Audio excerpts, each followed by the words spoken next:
به نام خدا و امیدوارم حالتون خوب باشه. اکبر رضاییان قانع هستم. جلسه دوم از آموزش جامع الاستیک سرچ. گوش کنید. الاستیک سرچ و کیبانا.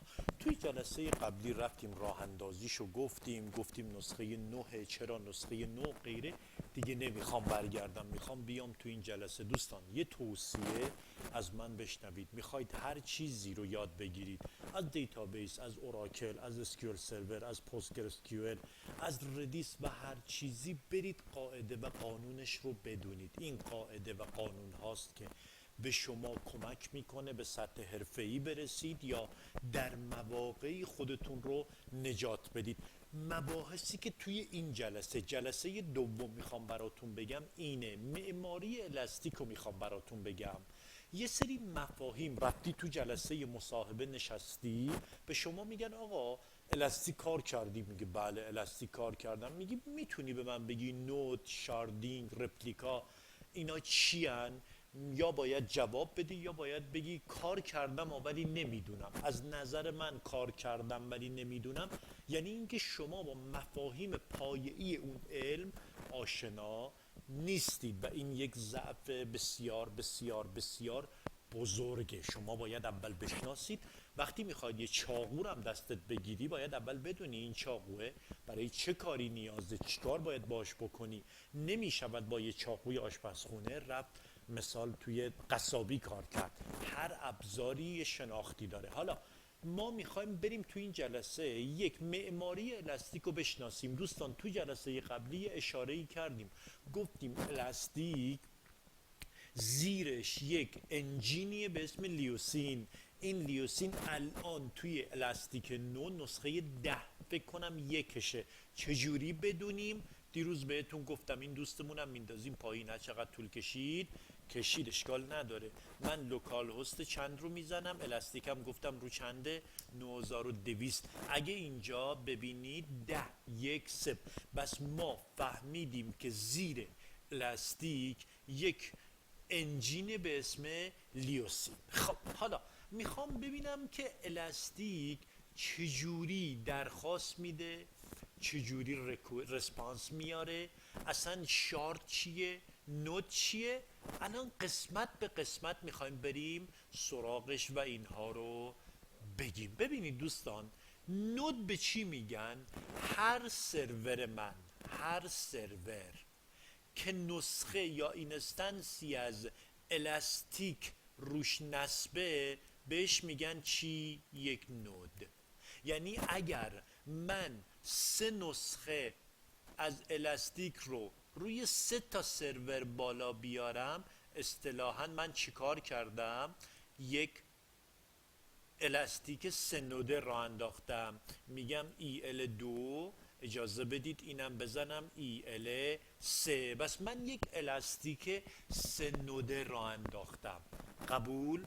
الاستیک نود 1، نود 2، نود 3. گفتیم به هر کدوم از این سرورها، از این اینستنس ها، حالا ماشین مجازی، سرور ددیکیت، داکر، به هر کدوم از این نسخه ها که روی 9200 بالا میاد میگیم یک نود.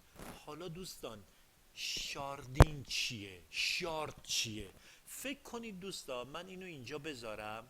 فکر کنید بذارید من اینجا رو یه عکس آماده نکردم از اینترنت گرفتم، چون اصلا وقتش رو نداشتم که بیام خودم آماده کنم. آدم منبع اطلاعاتشو باید بگه. من این رو از اینترنت گرفتم. خب بذارید این رو بیارم. ببینید به این عکس خوب دقت کنید. میگه الاستیک سرچ کلاستر. اون کلمه کلاستر یعنی چی؟ یعنی اینکه من یه دونه نود به صورت سینگل اپ پوینت بالا نمیارم که وقتی افتاد کل سامانه من، انجین من از دسترس خارج بشه. من بسم الله یه نود، 2 نود، 3 تا نود دارم. هر کدوم از این نودا فکر کنید یه VM 1، VM 2، VM 3. بچه ها نگاه کنید، من این نودهام داخلشون یه مفهومی دارم به اسم شارت و رپلیکا. حالا شارت چیه و رپلیکا چیه؟ فکر کنید من 100 میلیون دیتا دارم. 100 میلیون دیتا میخوام بریزم تو الاستیک. برای الاستیک 100 میلیون دیتا چیزی نیست. این 100 میلیون رو به جای این که بریزم توی یک نود، من این رو تقسیم میکنم 30 میلیون 33 میلیون بین 3 تا. به هر کدوم از این تیکه ها میگن یه شارد. بس تا اینجا متوجه شدید؟ شارد 1، شارد 2، شارد 3 اون تیکه های اطلاعاتی هستند که داخل اینها قرار داره. بسم الله. حالا بیا هر کدوم از اینا یه رپلیکا داره. دوستان شارد 2 توی یه رپلیکا دادهشو میذاره تو نود 1. خب برای چی؟ این ضربدری ها باعث میشه اگه یه موقع نود 2 از دسترس خارج شد 30 میلیون دیتا از دست نره. قسمتی که توی نود 2 هست توی نود 1 هم هست، توی نود 3 هم هست. پس این اون مفهوم کلاستر رو برای ما میسازه. خب پس این شد مفهوم نود. شارد، پس شارد شد اون تکه های دیتا، رپلیکا شد اون ضربدری نگه داشتن ها یا بکاپ داخل همدیگه که نود 2 شارد قسمتی از دیتاش رو روی رپلیکا توی نود 3 یا شارد 3 هم گذاشته. خب حالا دوستان وقتی دیتایی من وارد میکنم، اینو ببرم بالاتر اینجا، وقتی که من از بیرون چیکار کردم؟ خب اینو پاک میکنم. وقتی من از بیرون یه درخواست میفرستم سمت الاستیک، چه اتفاقی میفته؟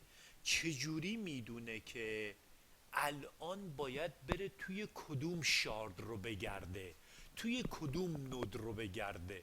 دوستان ما گفتیم که الاستیک یعنی ایندکس و داکیومنت.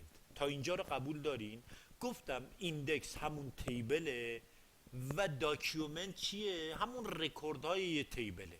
و گفتیم مجموعه ای از داکیومنت ها میتواند داخل یه ایندکس باشد. خیلی پیچیده‌اش نکنیم دیگه. یه تیبل داریم با 100 تا 1000 تا 10000 رکورد داده توش. یه دونه ایندکس داریم توش کلی داکیومنته. دوستان داکیومنت ها حتما آیدی دارن، یه یونیک آیدی دارن، یا من میدم یا خودش در نظر میگیره. توی بحث عملیاتی که وارد بشیم بهش میرسیم. این آیدی ها رو یا من میدم یا خودش میده. حالا اگر من یک داکیومنت رو با آیدی سرچ کنم، مستقیم میدونه تو کدوم شارده، میره سراغ شارد و داخل اون رپلیکای درش میاره. اگر من اینو با کوئری با پارام بفرستم و کوئری بهش بدم، میره یک سرچ میزنه به همه شاردا و ازشون میخواد که دیتای مرتبط با این رو براش ارسال کنن. حالا یه دیتایی رو ثبت میکنم کجا میذاره؟ دوستان یه فرمولی داره مساویه کدوم شارد رو انتخاب میکنه. یه دونه هش داره، خودش یه تابع هش داره. این رو تقسیم میکنه بر چی؟ بر تعداد نودها یا شاردها. درسته؟ که این رو تو جلسات بعدی حساب کتاب میکنیم. الان نمیخوام سراغش برم. این میشه بحث روتینگ که من روتینگ رو تو جلسه آینده براتون میگم. خب دوستان بس این شد بحث شارد. یه بار دیگه خیلی ساده توضیح بدم. هر سرور من یه نوده. درسته؟ توی 3 تا سرور من ممکنه 100 گیگ دیتا رو بشکنم به 3 تا قسمت. به هر کدوم از اون قسمت ها میگن یه شارد. برای اینی که یه سرور از دستش خارج بشه، داداشو از دست ندیم، اون دیتای اون شارده رو پخش میکنه بین سرورهای دیگه که به اون پخش شدن ها میگن رپلیکا. یعنی یه بکاپ تو رپلیکا ها نگه میداره به صورت ضربه دری. نگاه کنید الان این نود 1 مگه نیست؟ درسته؟ این رپلیکای یکه، یعنی همین دیتا توش هست. الان این نود 3 مگه نیست؟ بله. خب رپلیکای 3 تو نود 2. نگاه کنید این رو ضربدری آورده اینجا، اینو اینجا. اگه این سرور خاموش بشه اشکال نداره که از این رپلیکای یک استفاده میکنه. اگه 3 خاموش بشه رپلیکای 3 رو استفاده میکنه و به همین صورت چیز زیاد پیچیده ای نیست. شما هم خیلی باش کار ندارید. اینو خود انجین، خود معماریه داره انجام میده. شما فقط کافیه دستور کلاسترینگ رو بزنید، درست بیارید بالا که توی اون جلسات آخر میاریم. خب دوستان بریم وارد بشیم، اولین ایندکسمون یا اولین تیبلمون رو ایجاد کنیم. دیروز گفتم من با یه ابزاری کار میکنم به اسم کیبانا رو میزنم، میاد بالا، صبر میکنم. وقتی که اومد بالا از این منوی بغلی چی رو انتخاب میکردم؟ دیو تولز. بسم الله، اولین کد رو میخوام بزنم دوستان. دیروز 2 تا بهتون دستور گفتم گت و اینها، اونا رو فراموش کنید. اولین دستوری که میخوام بهتون بگم با پوته، یعنی قرار بده. من یه پوت میزنم، بعد از اون یه اسم میذارم. اسم چیه این؟ خب من دراوی مود رو انتخاب کردم دوستان. من بعد پوتم اسم ایندکس یا تیبلم رو میذارم. فکر کنید اینجا یه دیتابیس مثلا MySQL دارم، تیبلام رو میسازم، اونجا از TSQL استفاده میکنم، اینجا از پوت و پست و گت و دیلیت. من با پوت یه ایندکس، یه تیبل جدید میسازم. اسم تیبلم رو میذارم چی؟ پروداکتس. درسته؟ پروداکتس. خب این پروداکتم رو گذاشتم دوستان. حالا باید چی کار کنم؟ تو نسخه های قبلی یه دونه چی داشتیم؟ بحث تایپ و اینا که تو جلسه بعد براتون توضیح میدم که دیگه از نسخه 7 به بعد تایپ وجود نداره. یعنی چی تایپ؟ مثلا من یه دونه ایندکس داشتم به اسم پروداکت، داخل هر کدوم از این ایندکس ها می اومدم مثلا میگفتم پروداکتس الکترونیک، دستبندی میکردم که دیگه اومد برداشت گفت آقا ول کن اینا چیه، بذارید من روی پروداکت ها، روی ایندکس ها بیاین تقسیم کنید. خب حالا جلسه بعد یه مقداری در مورد تایپ ها صحبت میکنم، ولی اینو بدونید تایپ ها کلن منسوخ شده. من این پروداکت رو زدم دوستان، کار دیگه ای هم باید بکنم. بله دیگه، میام این جلو این عزیز رو میزنم، میگم آقا سند ریکوست کن. من این رو میزنم، میگه آقا یه نالج میده، میگه ترو شد. نگاه کنید شارد نالج هم تروه، اسم ایندکس یا اسم اون تیبله شد پروداکتس. حالا من زیر این میخوام یه کار دیگه بکنم، یا بذارید همینو پاک کنم. من میخوام ببینم که دوستان نگاه کنید، بذارید این باشه، من میخوام لیست کل ایندکسامو بگیرم یا همون تیبلا بگیرم دیگه. من میخوام ببینم الان چه ایندکسایی دارم، از چه دستوری استفاده میکنم؟ گرفتنه، دستور گت. درسته، گت رو میزنم. درسته، یک دستور آندرلاین کت دارم که بیشتر تنظیمات، بیشتر هلز و نود و هر چیزی که مربوط به گرفتن میشه، برای کانفیگ، برای هلز، برای درخواست پرفورمنس، همه چی تو اینه. مثلا یه چیزی داره به اسم ایندکسز. نگاه کنید ایندکسز یعنی چی؟ یعنی تمام ایندکس ها رو به من بده. من اگه اینو الان ران کنم بچه ها، این ور رو ببینید، الان کل ایندکس ها رو به من داد. اونجا تیبل ها رو به صورت دونه دونه میبینید، اینجا اینجوری میبینید.